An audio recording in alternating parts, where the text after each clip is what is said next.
Hello friends, welcome back to cartoon course. In previous video मागच्या व्हिडिओमध्ये आपण शिकलो की सुपरवाइज लर्निंग काय आहे, अनसुपरवाइज लर्निंग काय आहे, reinforcement learning, data pre processing आणि कोरिलेशन कोएफिशियंट आणि सिंपल लिनियर रिग्रेशनचं एक्झाम्पल. आता ह्या व्हिडिओमध्ये बघणार आहोत की what is simple linear regression आणि सिंपल रिग्रेशन काय आहे, डिपेंडंट सिंपल लिनियर रिग्रेशन मध्ये डिपेंडंट आणि इंडिपेंडंट व्हेरिएबल काय आहे आणि रिग्रेशनचं इक्वेशन, स्लोप आणि इंटरसेप्ट बघणार आहोत. ह्या व्हिडिओच्या शेवटीला तुम्हाला कळून जाईल की रिग्रेशन लाईन काय आहे, परत इंडिपेंडंट व्हेरिएबल आणि डिपेंडंट व्हेरिएबल काय आहे, कसं वर्क करतं सिंपल लिनियर रिग्रेशन, हे या व्हिडिओच्या शेवटीला कळून जाईल तुम्हाला. त्यासाठी तुम्हाला हा पूर्ण व्हिडिओ बघावा लागेल. तर व्हिडिओला सुरुवात करूया की what is simple linear regression. Simple linear regression काय आहे ते बघूया आपण आधी. Simple linear regression is a supervisor learning algorithm which is used to predict continuous values. Simple linear regression हा सुपरवाइज लर्निंग अल्गोरिदम आहे जो की कंटिन्युअस व्हॅल्यू प्रेडिक्ट करण्यासाठी वापरला जातो. ह्या कंटिन्युअस व्हॅल्यू म्हणजे कोणत्या व्हॅल्यू, जसे की आता समजा एक्झाम्पलच्या सहाय्याने बघून चालू आहे की आपण जर स्टडी आवर्स वन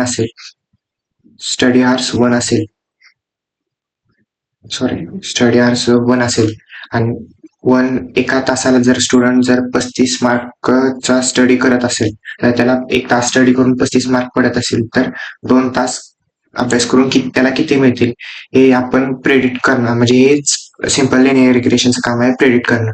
तर 2 तास अभ्यास करून त्याला 45 भेटले तर 3 तास अभ्यास करून त्याला किती मिळतील मार्क, हे प्रेडिक्ट करणं काम सिंपल लिनियर रिग्रेशनचं आहे. हे प्रेडिक्ट करतं सिंपल लिनियर रिग्रेशन. आता ह्या केसमध्ये आपण बघायला गेलं तर जसं जसं स्टडी हार इन्क्रीज होते तसं तसं मार्क इन्क्रीज होते. तर हे मार्क आपण प्रेडिक्ट करू शकतो का, तर करू शकतो. तर कशाच्या सहाय्याने, तर सिंपल लिनियर रिग्रेशनच्या सहाय्याने. तेच इथं सांगतं. सिंपल लिनियर रिग्रेशनची डेफिनेशन आहे की simple linear regression is a supervise learning algorithm which is used to predict continuous value. आणि ती कोणती व्हॅल्यू प्रेडिक्ट करतं, न्यूमेरिकल व्हॅल्यू प्रेडिक्ट करतं by finding relationship between input and output variable. Input and output व्हेरिएबलचे relationship find करून predict करतं continuous numerical values. तर त्याचं एक्झाम्पल काय आहे, तर हाऊस प्राइस प्रेडिक्शन. एक्झाम्पल काय आहे ते बघून घेऊया. एक्झाम्पल आहे की हाऊस प्राइस प्रेडिक्शन आहे. परत सॅलरी प्रेडिक्शन, परत सेल्स फोरकास्टिंग, परत स्टुडंट, आणि हेच आपण आता बघितलेलं ते स्टुडंट मार्क्स प्रेडिक्शन. हे एक्झाम्पल आहे सुपरवाइज लर्निंगचं.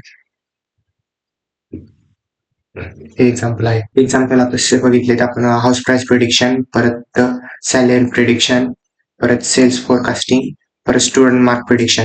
आता हे झाल्यानंतर आपण इक्वेशन ऑफ लिनियर रिग्रेशन बघणार आहोत. इक्वेशन ऑफ लिनियर रिग्रेशन काय आहे ते बघून घेऊया आपण.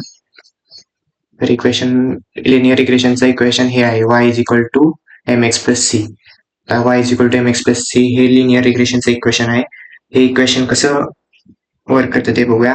y हा डिपेंडंट व्हेरिएबल आहे. आता y डिपेंडंट व्हेरिएबल कसा ते सांगतो.